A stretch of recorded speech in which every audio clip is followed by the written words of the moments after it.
요즘에 그 슈퍼 인플레이션을 통해서 한 1000% 정도 더 되죠. 굉장히 고통을 당하는 이 짐바브웨 나라에 제가 갔을 때, 아프리카에 그 짐바브웨와 그 또 잠비아, 그 밑에는 잠비아 또 조금 더 내려가면 그 남아프리카 있지 않습니까? 그 남아프리카와 잠비아 국경에 가까이에 있는 한 폭포가 있는데, 그 폭포의 이름을 우리가 빅토리아 폭포라고 합니다. 그것을 발견한 리빙스톤 선교사가 여왕의 이름을 본따서 빅토리아 폭포라고 이름을 지었고, 그 폭포 앞에 가면 이 리빙스톤 씨의 동상이 세워져 있는 것을 제가 보았습니다. 이 아프리카 선교사로 유명한 리빙스톤은 영국에서 1813년도에 태어났습니다. 12살 때 돈이 없어서 교회에서 헌금 바구니가 지나가니까 그가 기도하기를, 하나님이시여, 나는 주 앞에 드릴 돈이 없습니다. 그래서 저는 제 자신을, 나를 이 헌금 바구니 속에 넣습니다. 주님, 날 받아주십시오 라고 그가 헌신을 12살 때 했다는 것입니다. 그런 다음에 그가 신학을 공부하면서 중국으로 가서 선교사가 되기로 결심하고 시험을 쳤지만은 그 시험에 8번 낙방을 했습니다. 설교를 잘 못한다는 이유로 낙방을 했어요. 어떤 때는 설교를 시키면 우리 다 같이 기도합시다 라고 해놓고 뒷문으로 도망가는 그런 일도 있을 정도로 이제 공중 앞에서 설교하는 것을 굉장히 두려워한 그런 사람이었다고 합니다, 젊을 때. 그런데 이제 중국을 가려고 준비하고 있는데 영국과 중국 간의 아편 전쟁이 터졌어요. 살 수 없이 중국을 가지 못하고 뜻을 접고 아프리카로 가서 선교사가 된 것입니다. 그가 이제 아프리카에 가서 제일 먼저 한 부락에 가서 이제 복음을 전하기 위해서 추장한테 갔는데, 그 추장이 당신의 하나님이 참 하나님이면 내 죽어가는 내 아들의 병을 고칠 수 있을 것이요, 고쳐만 준다면 내가 당신의 얘기를 듣겠어. 그래서 이 리빙스톤이 무릎을 꿇고 하나님께 간절히 기도를 했다는 것입니다. 하나님이시여, 이 아이가 살고 죽는 것보다 중요한 것은 이 아프리카 대륙에 하나님의 복음이 전파되어야 할 텐데 나를 도와주십시오. 주님, 능력으로 이 아이를 고쳐주셔야 합니다라고 간절히 기도했을 때, 그때 이 아이가 정말 거의 눈이 돌아가고 거의 이제 가망이 없는 입장에서 추장이 리빙스톤의 어깨를 두드리면서, 여보시오, 아무리 그렇게 해봤자 당신 하나님도 희망이 없소. 이 아이가 절명하고 있으니까, 이렇게 이제 어깨를 두드릴 때 더 간절히 기도했다는 것입니다. 그럴 때 그 아들이 부시시 눈을 뜨고서 툭툭 털고 일어나는 그런 기적이 생겼습니다. 그 다음부터 이 리빙스톤은 아프리카에서 엄청난 복음 사업을 한 그런 유명한 선교사, 개척자가 되었습니다. 그런데 그렇게 살면서 그는 처음에 가서 아프리카에 살면서 도무지 그 까만 사람들이나 아니면 그들이 사는 그 집이나 동네나 비위생적인 것이나 먹는 음식 때문에 도무지 견딜 수 없었지만, 그가 거기서 살면서 느낀 것은 거기에 살고 있는 사람들에게 사랑에 빠졌습니다. 그 사람들의 영혼이 너무나 귀하고 그 영혼들이 복음을 받아들일 때 그 귀함을 보고 거기에 있는 사람들에게 그만 사랑에 빠져서 거기에 평생 동안 있으면서 살게 된 것입니다. 그가 1873년도에 죽고 그 시신이 영국으로 옮겨져갈 때 아프리카 사람들이 몰려와서 말하기를, 그의 몸은 가져가십시오, 그러나 그의 심장만큼은 도려내서 아프리카 땅에 묻어주십시오 라고 간곡히 부탁을 해서, 그래서 이 리빙스턴 선교사의 몸은 영국에 가서 웨스트민스터 사원에 거기에 이제 안치되어 있습니다. 여러분, 제가 영국 런던에 있는 그 웨스트민스터 사원에 갔을 때 제가 리빙스톤의 무덤을 제가 보았습니다. 그러나 그의 심장만큼은 떼어내어서, 특별히 아프리카인들의 그 요청에 의해서 심장만큼은 아프리카 검은 대륙의 장사 지내서 거기에 아직까지 있다는 것입니다. 제가 이 얘기를 생각하면서 여러분들께 출애굽기 21장 2절부터 6절까지 있는 말씀 제가 좀 소개해 드리겠습니다. 여러분, 출애굽기 21장 2절부터 6절까지 있는 말씀을 제가 좀 읽어 보겠습니다. 이런 말씀이 기록되어 있죠. 출애굽기 21장 2절부터 6절까지입니다. 내가 히브리 종을 사면 그가 6년 동안 섬길 것이요 제 7년에는 값없이 나가 자유할 것이며, 여러분 아시다시피 노예 제도에서 히브리인들의 종은 말이죠, 반드시 6년 동안만 이제 사용하다가 7년째는 해방시켜서 내보내야 합니다. 그것을 그들이 안식년이라고 불렀죠. 그렇죠? 안식년에는 6년 동안 이제 갈던 그 밭도 제 7년 때 1년 동안 휴식을 시켜야 합니다. 그것이 안식년 제도였습니다. 그가 단신으로 왔으면 단신으로 나갈 것이요 장가 들었으면 그 아내도 그와 함께 나가려니와, 다시 말해서 결혼한 채로 왔으면 결혼한 부인과 함께 나갈 것이요 혼자 왔으면 혼자만 나가는 것입니다.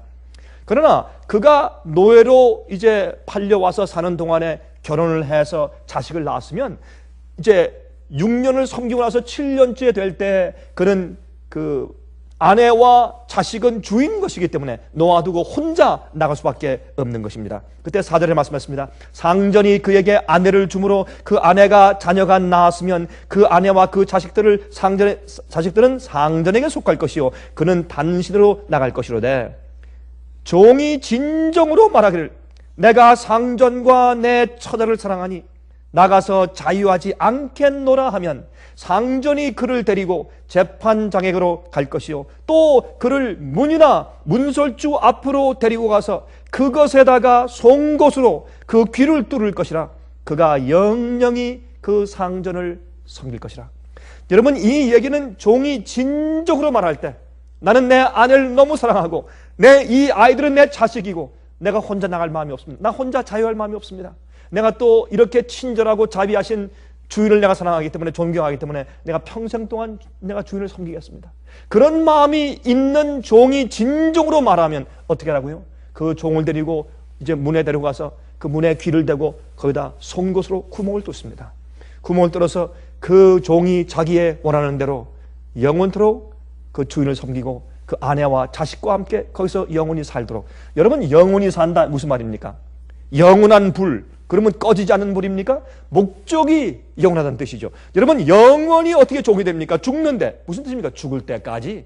그렇죠? 그런 뜻이 되겠죠. 죽을 때까지 그 상전을 섬길 것이나 그 아내와 자식과 함께 살 것이라는 그런 말씀을 여기 한 것을 우리가 성경에서 볼 수가 있습니다. 여러분, 이 얘기는 참 감동적인 이야기입니다.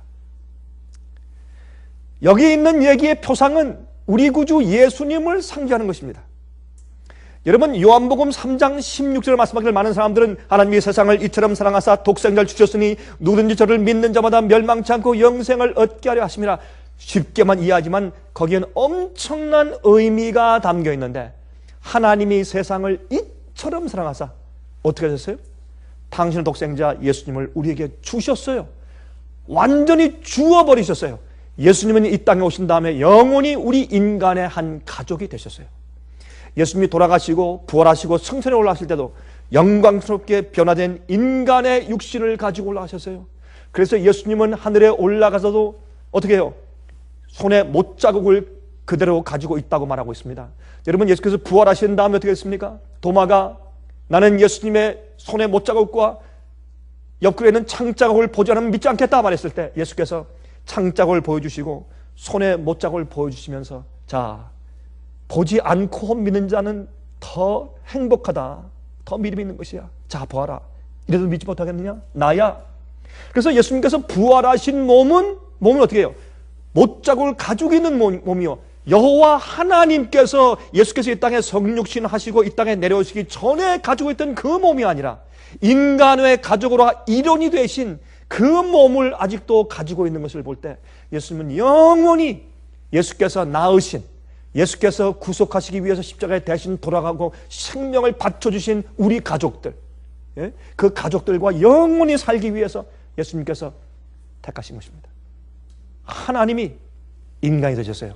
그 인간 되심을, 그 몸을 가지고 하늘에 계시기 때문에, 그러므로 예수님은 여호와 하나님이시지만은 여전히, 그러나 그분은 영원히 변했습니다. 영원히 우리의 한 가족이 되시고 우리의 맏형이 되시고 우리의 아버지가 되셨습니다. 예수께서 정말 우리가 이해할 수 없는 놀라운 예수님의 사랑과 자비를 우리가 이 출애굽기 21장에서 그 상징을 여기서 보는 것입니다. 예수님은 이 세상에 섬기러 오셔서, 예수님은 종으로 오셨죠. 그렇죠? 사랑에 빠지시고 영원히 우리와 하나가 되셨다. 그걸 말하는 것입니다. 여러분 마가복음 10장 45절 보시면 인자에 온 것은 섬김을 받으려 함이 아니라 도리어 섬기려 하고 자기 목숨을 많은 사람의 대속물로 주려 하심이라. 예수님께서 때 오실 때 어떻게 오셨다고요? 종으로 오셨다고 말씀했어요. 종으로. 빌립보 2장 5절부터 8절 너희 안에 이 마음을 품으라 곧 그리스도 예수의 마음이니 그는 근본 하나님의 본체시나 하나님과 동등됨을 취할 것으로 여기지 아니하시고 오히려 자기를 비어 종의 형체를 가져 사람들과 같이 되었고 사람의 모양으로 나타나셨음에 자기를 낮추시고 죽기까지 복종하셨으니 곧 십자가에 죽으심이라. 그러므로 여기 있는 말씀을 보면 예수님께서 무슨 모습으로 오셨습니까? 종의 모습으로 섬기러 오신 것을 알 수 있어요. 그러므로 이 예수님께서 이제 어떤 의미에서 우리 지구의 역사를 다 끝내신 다음에, 그렇죠? 사실은 이 6천년의 지구의 타락의 역사를 상징적으로 다 끝내시고 이제 영원한 안식에 들어갈 때 주님께서 자기 혼자 그저 우리 지구 인류와 상관없이 하늘에 계실 수 있으나 예수님은 우리와 영원히 함께 거하시기로 작정을 하신 것입니다. 그러므로 예수님께서 십자가에 달려 돌아가실 때 그때 어떻게 해요? 예수님께서 할 일을 다 하셨으니까 그저 우리 인간들을 내가 이렇게 악한 인간들 소용이 없구나. 그냥 남겨두시고 예수께서 단신으로 오셨기 때문에 단신으로 다시 돌아가실 수 있었으나 예수님께서 어떻게 해요? 이 우리 인류 가족들과 함께 영원히 한 일원이 되기로 선택을 하신 것입니다. 그래서 여러분 출애굽기 21장에 있는 이 종의 이 귓부리에 구멍을 뚫은 이 얘기는 우리를 사랑하시기 위해서 우리의 일원 되시고 영원히 우리의 가족 되신 우리 구세주 예수님을 상징한 얘기가 아닐 수가 없는 것입니다. 여러분 시편 40장을 좀 펴서 보시겠어요? 시편 40장 6절부터 8절까지 있는 말씀을 좀 펴서 보십시다. 시편 40장입니다. 40장 6절부터 8절까지 보시면 여기 이런 말씀이 기록되는 것을 볼 수 있습니다. 주께서 나의 귀를 통하여 들리시기를 제사와 예물을 기뻐하지 아니하시며 번제와 속죄죄를 요구치 아니하신다 하신지라. 그때 내가 말하기를 내가 왔나이다. 나를 가리켜 기록한 것이 두루마리 책에 있나이다. 나의 하나님이여 내가 주의 뜻 행하기를 즐기오니 주의 법이 나의 심중에 있나이다 하였나이다. 여기에 예수님의 이 희생과 십자가에 돌아가심에 대한 또 예수께서 성육신하셔서 이 땅에 오신 것에 대한 상징적인 얘기가 시편 40장에 기록되어 있습니다. 이것은 예수님의 앞으로 당하실 고난에 대해서 예언한 장 가운데 하나예요. 예언한 장 가운데 하나인 것입니다. 여러분 시편 22장도 예수님께서 앞으로 십자가 돌아가실 그 고난에 대한 예언장이죠. 시편 22장도. 이 시편 40장도 그러한 것입니다. 근데 예수님께서 보세요. 그 종이 출애굽기 21장에 그 말씀된 것은 종이 상전을 사랑하고 그렇죠? 자기 아내와 자식을 사랑하고 그래서 예수님께서 말이죠. 하나님 아버지를 그렇게 사랑하고 신뢰하기 때문에 온 마음속에 아버지의 계명대로 살고 자기 뜻보다 아버지의 뜻대로 사는 것이 간절한 분이었어요. 그 예수님의 마음이었어요. 예수님은 아버지의 계명을 지키시는 분이었습니다. 여러분 예수께서 그런 마음을 여기에 가지고 계신 것을 여기에 말씀했고 그래서 예수님의 마음 가운데 하나님의 법과 예수님의 마음은 일치한 마음이었습니다. 예수의 마음 가운데는 하나님의 아버지의 법으로 가득 찬 마음이었습니다. 그것이 성도들의 마음이죠. 그것이 믿는 자들의 마음이고 예수님만 따라가는 사람들의 마음이죠. 그 뒤에 보시면 이런 말씀이 있어요. 그 뒤에 12절 보세요. 12절에 보면 흥미있는 말씀이 있는데 무수한 재앙이 나를 둘러싸고 나의 죄악이 내게 미침으로 우러러 볼 수도 없으며 죄가 나의 머리털보다 많음으로 내 마음이 사라졌음이니이다 그랬어요. 여러분 예수님의 생애에서 예수님 무슨 죄가 있어요? 그러나 십자가 위에서 우리 죄를 대신 지실 때 우리의 죄가 너무나 태산처럼 많아서 하나님 아버지를 바라볼 수 없을 정도로 깜깜하게 예수님의 영혼을 덮어 씌웠습니다. 여러분 그것을 여기 상징한 얘기 아니겠습니까? 그래서 예수님께서 참으로 내 죄가 나의 머리털보다 많음으로 내 마음이 사라졌다. 이것은 my heart failed me. 예수님께서 우리의 죄를 대신 지심으로 너무너무 힘드셔서 예수님의 심장이 그 스트레스 때문에 파열돼서 예수님께서 돌아가셨죠. 그래서 우리의 죄를 지시고 우리의 죄의 무게 때문에 예수님의 심장이 실제적으로 파열돼 돌아가신 바로 그 사실을 여기에 상징적으로 기록한 것을 여기에 알 수가 있습니다. 그런데 우리 아까 읽은 6절을 보세요. 다시 보십시다. 6절을 말씀했어요. 주께서 나의 귀를 통하여 들리시기를. 이게 무슨 말입니까? 이걸 영어로 표현하기를, 영어로 번역하기를 Thou hast dipped mine ears. 당신께서 내 귀에 구멍을 뚫으시고, 그런 뜻이에요. 이게 내 귀를 들리게 하시고, 그렇게 말씀되어 있지만 이 말씀은 나의 귀를 통하여 들리시기를, 듣게 하신단 말이에요. 여러분, 들을 귀가 있는 자는 들을지어다. 어떤 자? 거듭난 자, 성령의 마음 가운데 역사하는 자만 성경 말씀을 이해할 수 있어요. 예언을 이해할 수 있어요. 그래서 요한계시록에 어떤 말씀이 많습니까? 들을 귀가 있는 자는 들을지어다. 예수께서 말씀하기를 들을 귀가 있는 자는 들을지어다. 그렇죠? 여러분, 이것은 뭡니까? 이 구멍을 뚫는 것입니다. 하나님 아버지께 대한 간절한 사랑과 그 다음에 굴복과 주님에 대한 감사와 찬송 때문에 주님의 뜻대로 살게 되는 것이죠. 어린 양이 어디로 인도하든지 따라가는 사람들은 그런 사람들이에요. 예수님처럼 산다는 말은 무슨 말인가? 하나님 아버지와 예수님에 대한 사랑과 감사와 찬송이 너무나 가득하기 때문에 아버지께서, 예수께서 말씀하신 대로 살게 되고 어디로 인도하시든지 따라가게 돼요. 시험 가운데, 불 속에, 강물 속에, 어려움 가운데 암이 걸려도 주님을 따라갈 수 있는 것입니다. 귀가 뚫렸어요. 예? 나는 상전이 너무 좋고 내 가족이 너무 사랑하기 때문에 나는 혼자 안 나갑니다. 난 여기 영원히 같이 있을랍니다. 시편 23장에 어떻게 해요? 내가 여호와의 집에 영원히 거하리로다. 내 머리에 기름으로 부으시니 내 잔이 넘치나이다. 그렇죠? 그러므로 내가 내 아버지 집에 영원히 거하리로다. 그 시편 23장 얘기 아닙니까? 그래서 경험적으로 목자를 아는 사람들, 경험적으로 예수님을 알고 경험적으로 하나님을 아는 사람들, 그런 사람들은 귀가 뚫린 사람들이에요. 들을 귀가 있는 사람들이에요. 성령을 통해서 귀가 뚫렸어요. 자기가 헌신했어요. 난 이렇게 하겠습니다. 그 증거로 무엇이 생겨요? 귀에 구멍이 나, 귀가 뚫려요. 말씀이 들어와요. 하나님의 말씀이 들어오고 주님의 계명이 들어오고 주의 명령이 들어오는 것이에요. 그래서 계명을 지키는 것은 무거운 것이 아니로다. 그렇게 요한일서 5장에 말씀하신 것을 우리가 알게 되는 것입니다. 여러분, 예수님께서는 십자가에서 내려오셔서 혼자 하늘로 올라가실 수가 있으셨어요. 혼자 오셨으니까. 그러나 우리와 영원히 함께 계시기로 결정하신 것을 보고 우리가 얼마나 감사한지 모르겠습니다. 그래서 요한복음 17장 14절에 말씀하기를 아버지여 내게 주신 자도 나 있는 곳에 나와 함께 있어. 이것이 예수의 마음 아닙니까?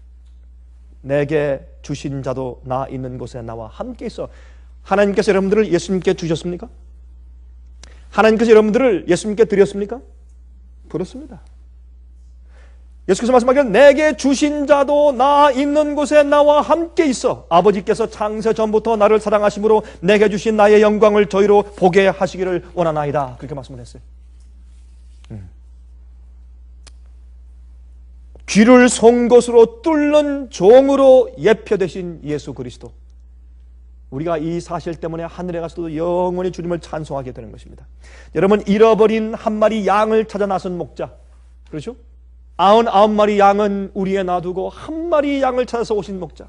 하늘에 그 많은 창조 피조물들과 그 다음에 천사들이 그렇게 많이 있는데도 우리에 다 남겨두고 잃어버린 바 된 지구 하나를 찾아서 멀리 오신 예수 그리스도, 그리고 우리와 하나가 되어서 영원히 한 가족으로 살기로 선택하신 예수 그리스도, 귀를 송곳으로 뚫는 종으로 예표되신 예수 그리스도의 사랑의 이야기인 것입니다. 여러분, 그런데 이 가운데 참 우리가 마음이 안타까운 것은, 그러나 목자의 음성을 듣고 따르는 양들이 따로 있어요. 하나님께서 한 백성을 가지고 계시고 한 백성을 이 세상에서 모으시고 준비하시고 있는 것을 아는 것입니다. 알곡의 성질은 똑같아요. 여러분, 쌀의 알곡은 똑같아요. 보리의 알곡은 똑같고 밀의 알곡은 다 똑같아요. 다른 것이 없어요. 밀의 말이죠. 종류가 100가지, 200가지가 아니에요. 밀은 한 가지예요. 쌀도 한 가지고 보리도 한 가지고 좁쌀도 한 가지예요. 알곡은 한 가지 종류예요. 쭉정이는 쭉정이고 알곡은 알곡이에요. 하나님께서 그래서 당신의 목자의 음성을 듣고 따르는 양들이 따로 있다고 말씀하셨어요. 예수님께서 그렇게 십자가에서 목숨을 바치시며 우리를 사랑하셨지만은 우리가 다 구원받는 것은 아닙니다.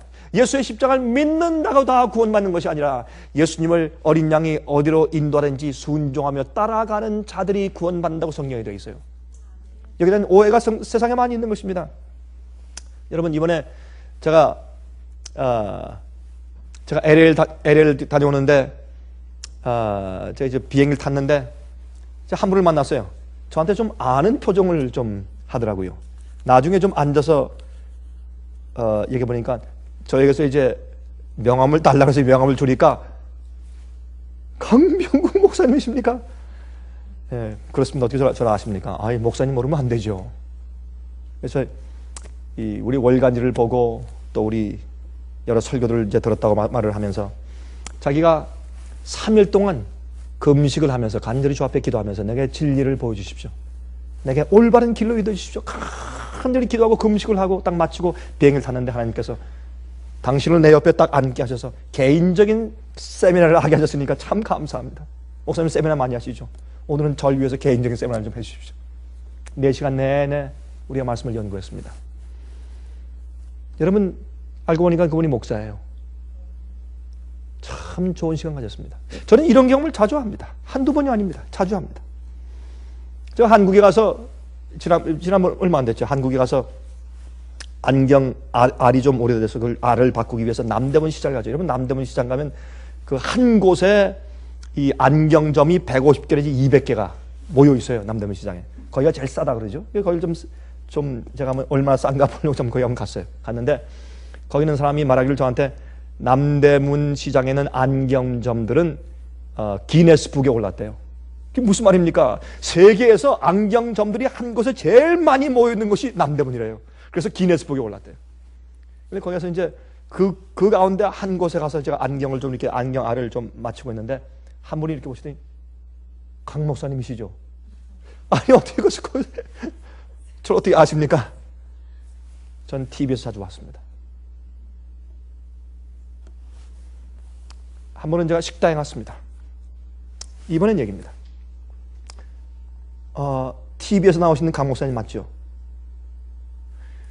여러분, 제가 그런 분들을 만나서 대화를 하면서 느끼는 것이 있습니다. 어떤 때는 제가 그렇게 정말 힘을 다해서 열심히 가르치고 말을 해도 뚫린 귀가 없는 사람들이 있어요. 그러나 이미 이 귀가 뚫린 사람들이 있어요. 이미 송구서 뚫렸어. 상전 하나님 아버지를 사랑하고 인류 사랑해요. 그거 계명지키는 거 아닙니까? 계명지키는 건 무엇입니까? 온 마음과 뜻과 정성과 목숨과 힘을 다하여 너희 하나님을 사랑하고 내 이웃을 내 몸처럼 사랑하라. 예수의 마음을 가진 자들, 귀가 뚫린 자들, 진리를 알아듣는 사람들, 예? 이런 사람이 따로 있어요. 주께서 당신의 양을 알아보세요. 보세요. 요한복음 10장 10절부터 16절에 이런 말씀했습니다. 도적이 오는 것은 도적질하고 죽이고 멸망시키는 것뿐이요 내가 온 것은 양으로 생명을 얻게 하고 더 풍성히 얻게 하려는 것이라. 나는 선한 목자라. 선한 목자는 양들을 위하여 목숨을 버리거니와 싹구는 목자도 아니요 양도 제 양이 아니라. 이리가 오는 것을 보면 양을 버리고 달아나니 이리가 양을 늑탈하고 또 해치느니라. 달아나는 것은 저가 싹군인 까닭에 양을 돌아보지 아니함이나 나는 선한 목자라. 내가 내 양을 알고 양도 나를 아는 것이 아버지께서 나를 아시고 내가 아버지를 아는 것 같으니 나는 양을 위하여 목숨을 버리노라. 또 이 우리에 들지 아니한 다른 양들이 내게 있어 내가 인도하여야 할 터이니 저희도 내 음성을 듣고 한 무리가 되어 한 목자에게 있으리라. 여러분, 항상 우리는 이런 생각을 해요. 내 주에는 우리 안에만 있어야지 주의 양인 줄 알지만 주께서 말씀하기를 이 이외에 다른 우리에 있는 내 양들이 있다고 말씀하셨어요. 그 양들을 앞으로 하나님께서 모으시는 것입니다. 그 사람들이 여자의 남은 무리들이에요.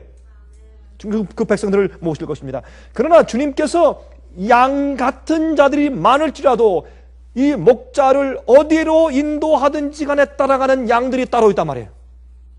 따로 있어요. 참 목자의 음성을 듣는 자들, 목자의 음성을 알아보는 자들, 귀가 뚫린 자들, 목자가 어디로 인도하는지 그 소리를 듣고 따라가는 자들, 그렇게 성경은 말하고 있어요. 우리가 생각지 않은 다른 우리에 있는 양들도 결국은 이 우리 안으로 불러 모실 것이라 말입니다. 요한계시록 14장 4절과 5절에 말씀하기를 이 사람들은 여자로 더불어 더럽히지 아니하고 정절이 있는 자라 어린 양이 어디로 인도하든지 따라가는 자며 사람 가운데서 구속을 받아 처음 익은 열매로 하나님과 어린 양에게 속한 자들이니 그 입에 거짓말이 없고 흠이 없는 자들이더라 하겠어요. 어린 양이 어디로 인도하든지 그 어린 양은 예수님이고 그분이 우리의 참 목자 아니십니까? 그 음성을 알아듣고 귀가 뚫렸으니까 그 음성을 알아듣고서 계속해서 따라가는 그런 자들을 말씀했습니다. 그래서 요한계시록 18장 4절을 말씀하기를 마지막 시대 오늘날 우리 이 시대에 말씀하기를 또 내가 들으니 하늘로서 다른 음성이 나서 가로되 내 백성아 거기서 나와. 그 잘못된 우리에서 나와야 돼요. 나와 그의 죄에 참여하지 말고 그의 받을 재앙들을 받지 말라 말씀했습니다. 오류에 빠져있지 말고 요한계시록 14장 12절에 말씀하기를 성도들의 인내가 여기나니 저희는 하나님의 계명과 예수 믿음을 지키는 자니라 했어요. 예수 믿음을 지키는 자니라. 여러분이 예수의 믿음이 뭡니까? 예수께서 가지고 계셨던 이 땅에서 사실 때 가지고 계셨던 그 믿음, 또 더 나아가서 예수께서 우리에게 가르쳐 주신 그 믿음, 그 예수의 믿음이요. 예수께서 예수님을 믿는 믿음을 뿐더러 더 나아가서 예수께서 가지고 사셨던 그 믿음, 예수께서 믿음에 대해서 우리에게 가르치셨죠. 예수께서 우리에게 가르쳐 주신 그 믿음, 그 믿음을 가진 자들이다. 누가? 마지막에 성도가. 여러분 오늘날 로마 교회에서는 말이죠, 뭘 많이 만들었어요? 성자를 많이 만들었어요. 성자, 무슨 성자, 성자를 많이 만들었어요. 그러나 그들이 성자, 교회가 만든 그 성자가 성자가 아니라 성경은 성도, saints, 성자, 성도라고 번역했지만 그들이 성자예요. 어떤 자들? 거듭나고 회개하고 죄를 버리고 예수님의 음성을 듣고 예수의 믿음을 가지고 끝까지 주님 따라가는 자들을 성도, 성자라고 말하는 것을 우리가 볼 수 있습니다. 예수님의 양들이에요. 선한 목자의 음성을 알아보고 그 목자만 따라가는 양들을 우리가 성경에서 볼 수가 있는 것입니다. 요한복음 14장 6절에 말씀하기를 예수께서 말씀하시되 내가 곧 길이요 진리요 생명이니 나로 말미암지 않고는 아버지께로 올 자가 없느니라. 아버지께로 올 자가 없느니라. 여러분 우리가 진리를 알기 원하면 예수님을 알아야 합니다.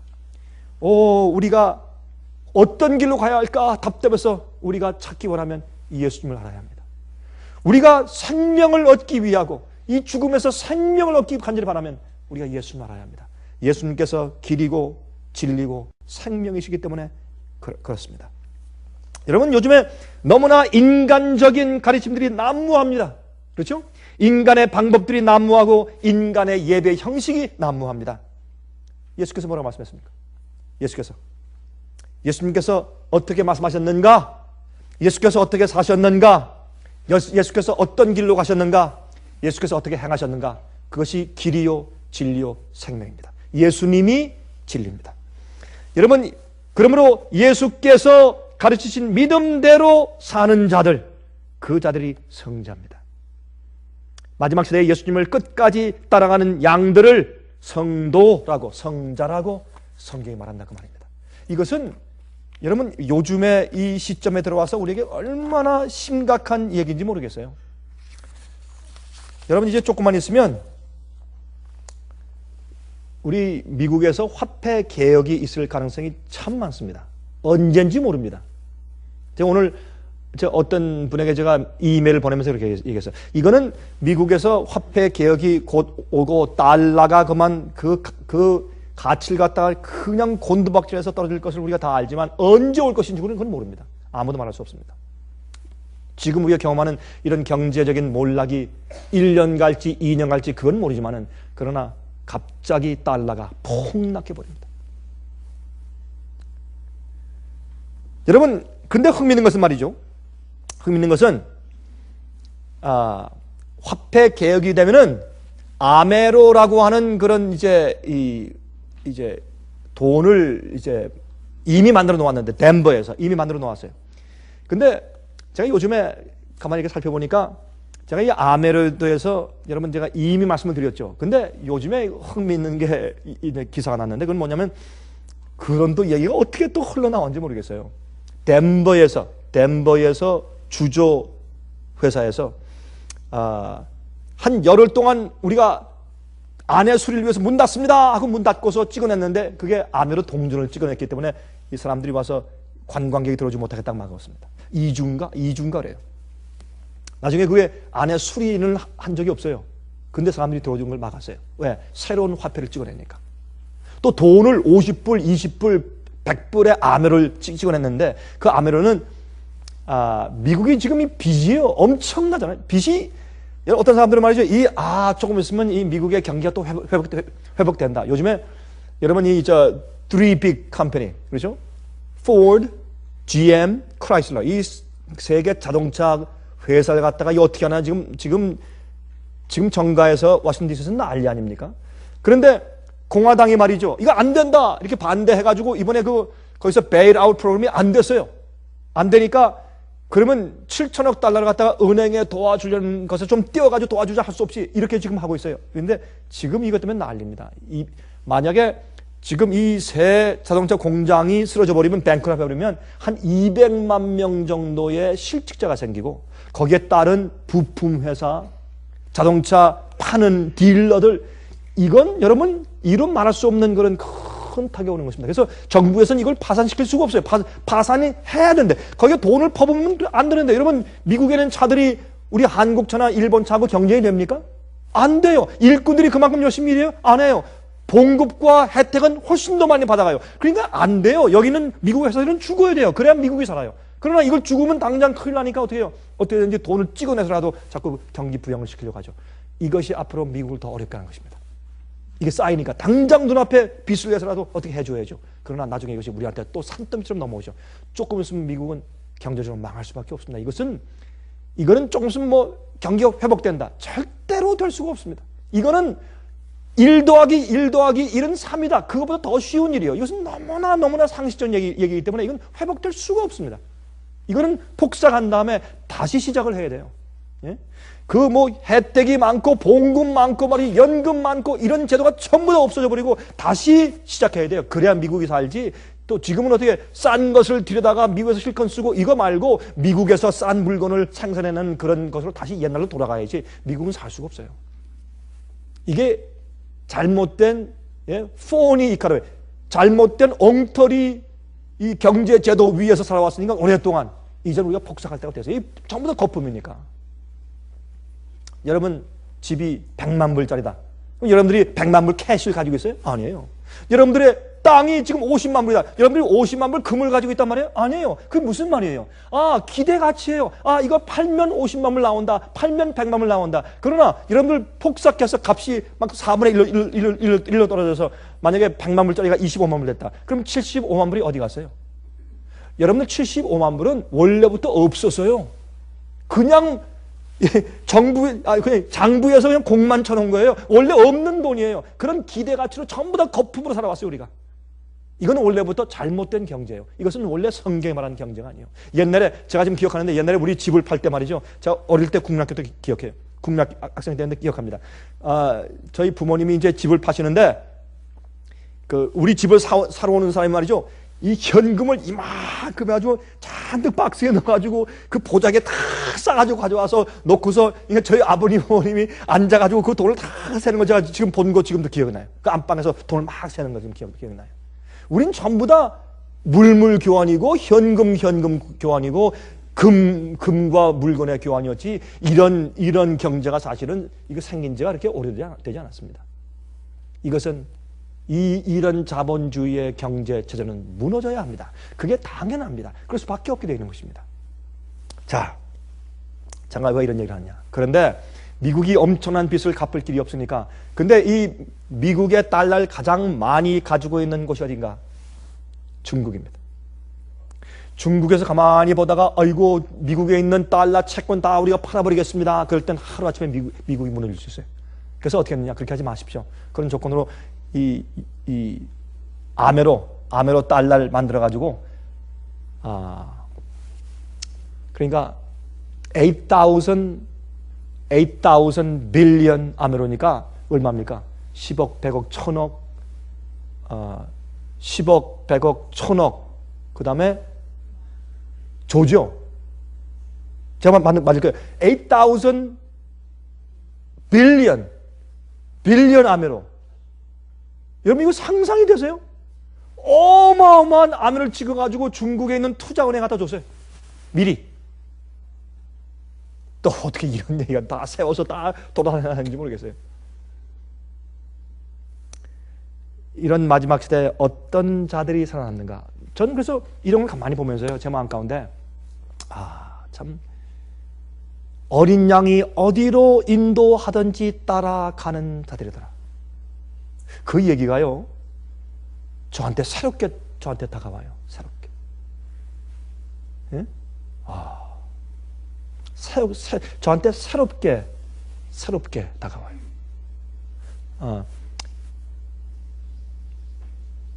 8,000 빌리언 그런 말도 있어요. 800 빌리언입니다. 800 빌리언 다음엔 그 다음에 다른 걸로 올라가죠, 그죠? 트릴리언으로 올라가죠. 그러니까 제가 말을 잘못한 것입니다. 8,000이 아니고 800 빌리언. 이건 8,000억 유로, 아메로. 8,000억 아메로 달러. 8,000억, 상상도 못할 돈. 8,000억, 그러니까 이 8조 아니 8,000억 아메로, 800 빌리언 아메로 달러를 찍어서 그것을 중국에 이미 줬어요. 그렇게 안 하면 큰일 나니까. 이렇게 해서 미국의 빚을 그렇게 돌려서 막아버리기 위해서 이런 화폐 계획을 이미, 누가 화폐 계획을 요구했습니까? 근데 미리 이렇게 해놨어요. 그럴 수밖에 없기 때문에. 여러분 아십니까? 그때 우리가 가지고 있는 예금, 우리가 가지고 있는 돈의 예금, 주식 사놓은 거, 우리가 적금해 놓은 거, 우리의 연금, 이런 것들이요, 우리가 가지고 있는 달러 캐시, 여러분들 꽁꽁 달러 캐시 이렇게 장롱에 감춰둔 것들 있잖아요. 그런 모든 그 달러가 값이요, 갑자기 1달러가 10전 되는 거예요. 10전. 가치가 10분의 1로 떨어져 버려요. 그때에도 경제적인 프레셔를 받고서 어떤 일이 있더라도 사고 팔고 하게 하지 않을지라도, 사고 팔게 하지 못하게 할지라도 어린 양만 따르는 자들. 그렇게 성경을 말씀하고 있어요. 그렇게 말씀하고 있습니다. 그래서 요즘에 여기에 있는 그 14만 4천에 대한 이야기가 제 마음 가운데 가슴에 참 새로운 의미로 몰려와요. 자, 이런 모든 경제적인 파탄을 보면서 이젠 정말 사고 팔고 하게 하지 못하는 압력이 오겠구나.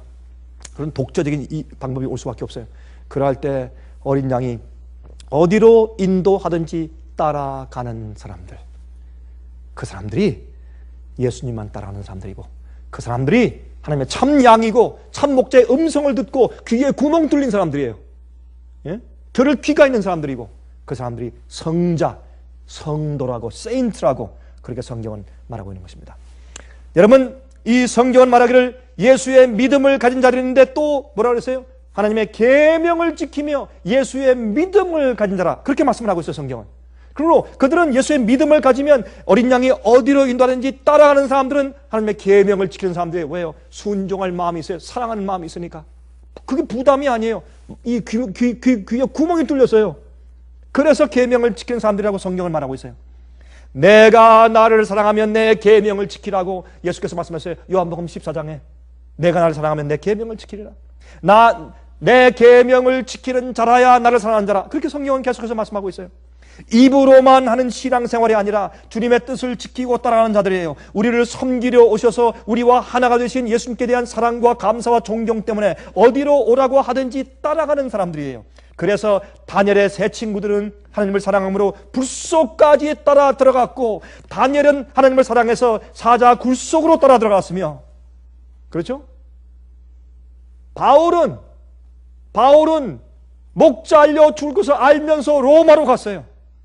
그렇죠? 왜요? 그들이 주님께서 어디로 인도하든지 명령하신 계명을 따라 살려고 하기 때문에 그렇습니다.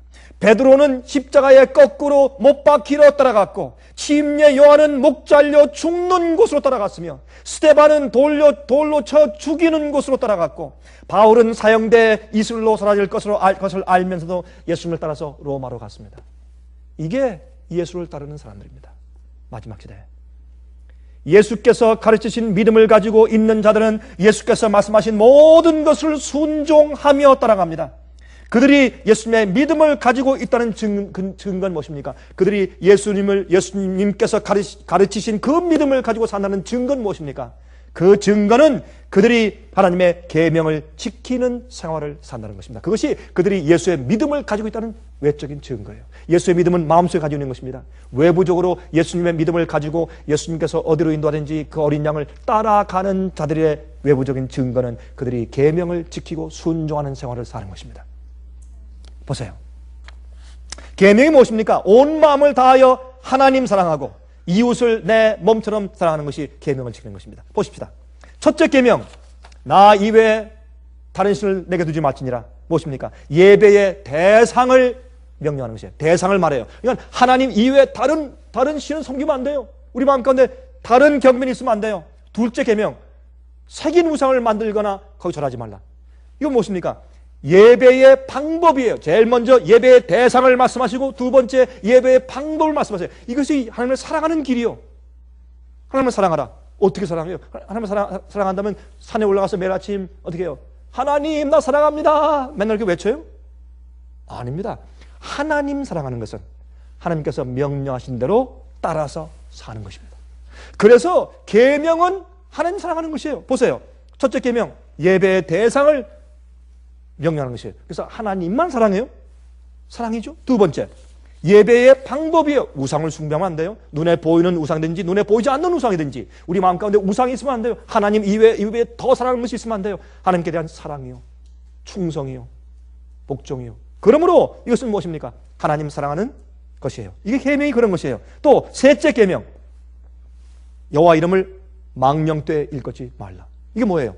예배의 태도예요. 우리가 하나님을 섬기고 주님께 예배드리고 주님 따라갈 때 어떻게 돼요? 존전한 마음으로, 경건한 마음으로. 함부로 하면 안 돼요.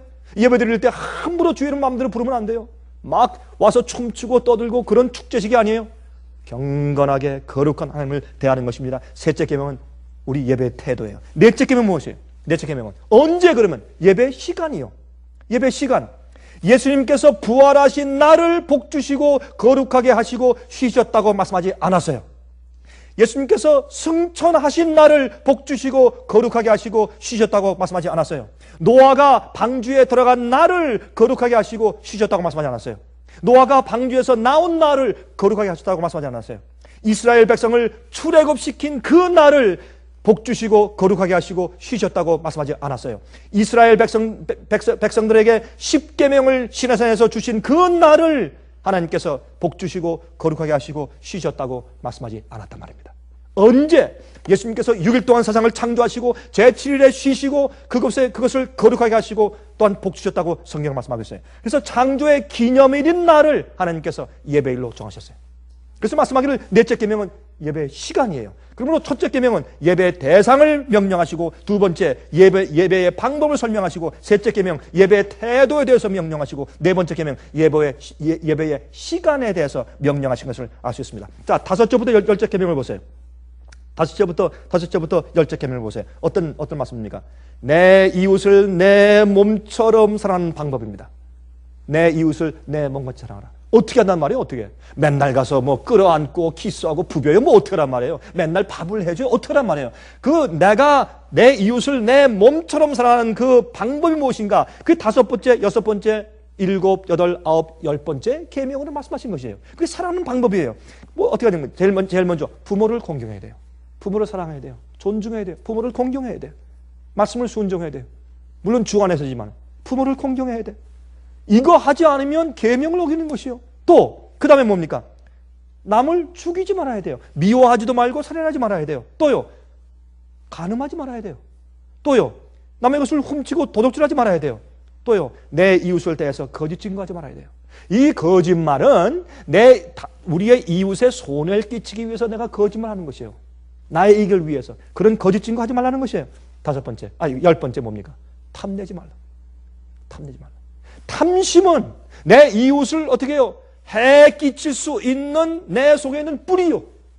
탐심을 가지면 다른 사람의 지위, 다른 사람의 인기, 다른 사람의 평판, 다른 사람의 돈, 다른 사람의 집, 다른 사람의 차, 다른 사람의 자식들, 다른 사람의 좋은 IQ, 다른 사람의 아름다운 얼굴, 이런 모든 다른 사람의 건강, 이런 모든 남의 이웃에 있는 것을 탐내기 시작하면 다른 사람을 해할 수 있는 뿌리가 내 마음 가운데 생긴 것이요. 탐내지 말라.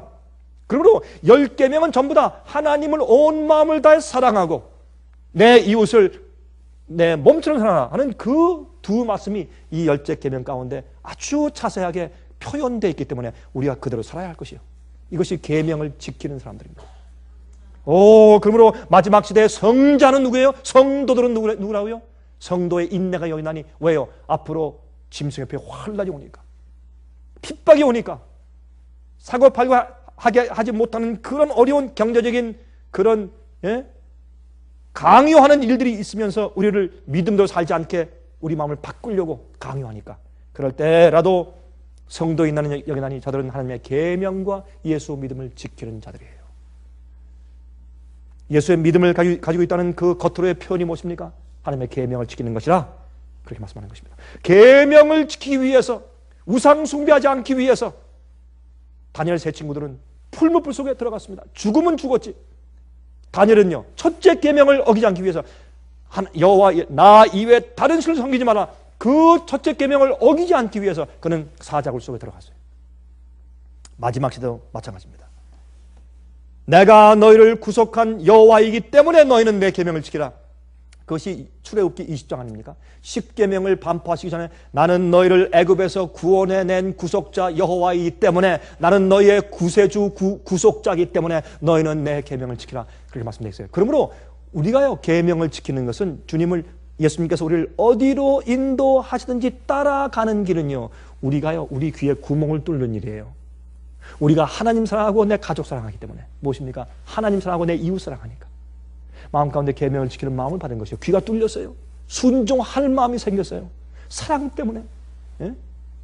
예수님의 그 사랑입니다. 예수의 마음이에요. 너희 안에 이 마음을 품으라 곧 그리스도 예수의 마음이니. 예수의 마음이 우리 마음 가운데 들어와야 그것이 가능해지는 것입니다. 예수께서 어디로 인도하시든지 따라가는 자들. 왜요? 그분이 나와 하나가 되어 주셨기 때문에. 내 주인 내 목자시니까. 그러므로 여호와는 나의 목자시니 내가 부족함이 없으리로다.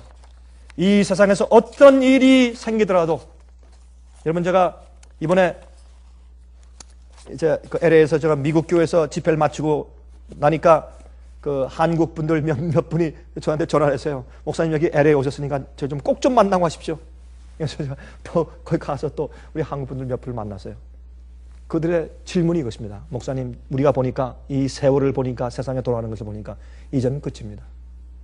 이제 우리 어떻게 되겠습니까? 우리가 어떻게 해야 될 우리의 갈 길을 좀 우리한테 설명해 주십시오. 제가 그들과 함께 한 2시간 대화했습니다.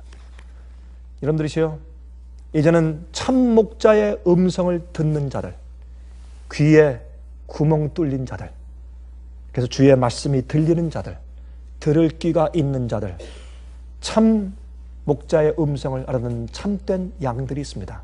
우리 모두 하나님께서 부르시는 그 우리 안에 속하는 양들 되시기를 간절하게 바랍니다. 자비와 은혜가 충만하신 하늘에 계신 우리 아버지, 이젠 우리가 성경의 예언으로만 보았던 것들이 우리 눈앞에서 성취되고 있는 심각한 시기에 우리가 살고 있습니다. 하늘에 계신 아버지시, 오늘 우리가 연구한 그 말씀에 입각해서 주의 성령의 힘으로 저희의 귀에 구멍을 뚫으시사 들을 귀가 있는 자들 되게 해주시고, 이젠 우리 마음 가운데 우리가 하나님 사랑하고 이웃 사랑함으로 또한 주님께서 우리에게 주신 마음을 가지고 어디든지 저희를 인도하든지 따라가는 자들 되게 하시며 참된 양들 되게 해주시옵소서. 목자 되신 우리 주님이시여, 주의 음성을 들을 귀를 저에게 주시옵소서. 또한 우리가 주의 말씀과 명령을 따라 살 수 있는 능력을 허락해 주시옵소서. 이제 마지막 시험이 닥쳐옵니다. 주의 그때에 설 수 있게 해주시고, 다니엘의 믿음과 그 세 친구들의 믿음과 베드로의 믿음과 바울의 믿음과 스데반의 믿음을 저에게 가르쳐 주시옵소서. 예수 그리스도의 귀하신 이름을 의지하여서 간절하게 기도합니다. 아멘. 은혜 많이 받으셨습니까? 지금까지 들으신 이 생애예빛 예배 설교는 개인의 신앙 부흥이나 소규모 그룹 예배를 위하여 DVD와 CD로 제작되어 보급되고 있습니다. 생애빛 예배 설교 테이프를 원하시는 분들은 1-877-704-1004 1004번으로 전화하여 주시기 바랍니다. 생애빛은 각종 미디어, 즉 출판물, 텔레비전, DVD, CD, 그리고 웹사이트를 통하여 복음을 전하는 미디어 선교기관입니다. 생애빛에서 이루어지는 선교사업을 크게 7가지로 나누어 소개하면 다음과 같습니다. 첫째로, 생애빛은 가정과 건강과 참된 신앙을 소개하는 월간지 살아남는 이들을 매달 발간하고 있습니다. 가정과 건강 문제뿐만 아니라 참된 신앙과 성경에 나타나 있는 중요한 진리들에 대하여 매달 깊이 있게 다루는 최고의 신앙지입니다. 둘째로, 생애빛은 미국의 주요 도시에서 텔레비전 선교 방송을 하고 있습니다. 많은 분들은 생애빛 선교 방송을 통하여 복음을 발견하고 새로운 생애를 살아가고 있습니다. 셋째로, 생애빛에서는 우편통신을 통하여 평신도들의 성경 연구를 도와드리는 성경통신학교를 운영하고 있습니다. 성경에 나타나 있는 중요한 문제들에 대하여 체계 있게 공부하기를 원하시는 분들은 성경 연구 단기 코스와 계시록을 통한 성경 교리 연구, 또한 요한계시록 연구 과목을 신청하시기 바랍니다. 교재 및 모든 비용이 무료인 생애빛 성경 연구 과정을 통하여 복음과 예언 문제를 가장 쉽고 체계 있게 공부하시기를 바랍니다. 넷째로, 생애빛은 예언 연구를 위하여 특별하게 제작된 DVD 시리즈를 나누어 드리고 있습니다. 성경 구약과 신약의 대표적 예언서인 다니엘서와 요한계시록을 처음부터 마지막까지 자세하게 해설해 드리는 예언 연구 DVD 시리즈를 통하여 많은 분들이 성경과 미래에 대한 새로운 시야를 가지고 살아가게 되었습니다. 마지막 시대의 복음과 비밀이 담겨져 있는 다니엘과 요한계시록 DVD 시리즈를 신청하셔서 새로운 영적 부흥을 체험하시기 바랍니다. 다섯째로, 생애빛은 강병국 목사님의 예배 설교가 담겨져 있는 DVD와 CD를 원하는 모든 그리스도인들에게 나누어 드리고 있습니다. 매주 생애빛 예배 설교 테이프를 받기를 원하시는 분들은 생애빛으로 연락하여 신청하여 주시기 바랍니다. 여섯째로, 저희 생애빛 선교센터에서는 성경 신구약의 모든 진리를 요약하여 각 주제별로 소책자를 만들어 놓았습니다. 이 책자는 오류가 난무하는 혼돈스러운 세상에서 여러분들을 정확한 하나님의 말씀의 길로 안내해 드릴 것입니다. 이 소책자를 신청하시려면 생애빛 뉴욕 지부로 신청해야 하는데, 뉴욕 지부의 번호는 1-888-881-1004, 1-888-881-1004, 1004번입니다. 끝으로 생애예배 선교 사업에 대해서 좀 더 자세하게 알기를 원하시는 분들은 웹사이트 www.sostv.net을 방문하시기 바랍니다. 생애예빛 웹사이트에는 지금까지 나온 모든 월간지와 DVD, 텔레비전 방송물들을 누구나 무료로 보실 수 있도록 준비되어 있습니다. 지금까지 소개해드린 생애예빛 선교 교재들 중에서 원하시는 책자나 테이프 있으시면 무료 전화 1-877-704-1004, 1-877-704-1004, 1004번으로 신청하여 주시기 바랍니다. 미국 동부 시간으로 월요일부터 금요일까지 9시에서 5시 사이에 전화해 주시기 바랍니다. 그럼 다음 시간까지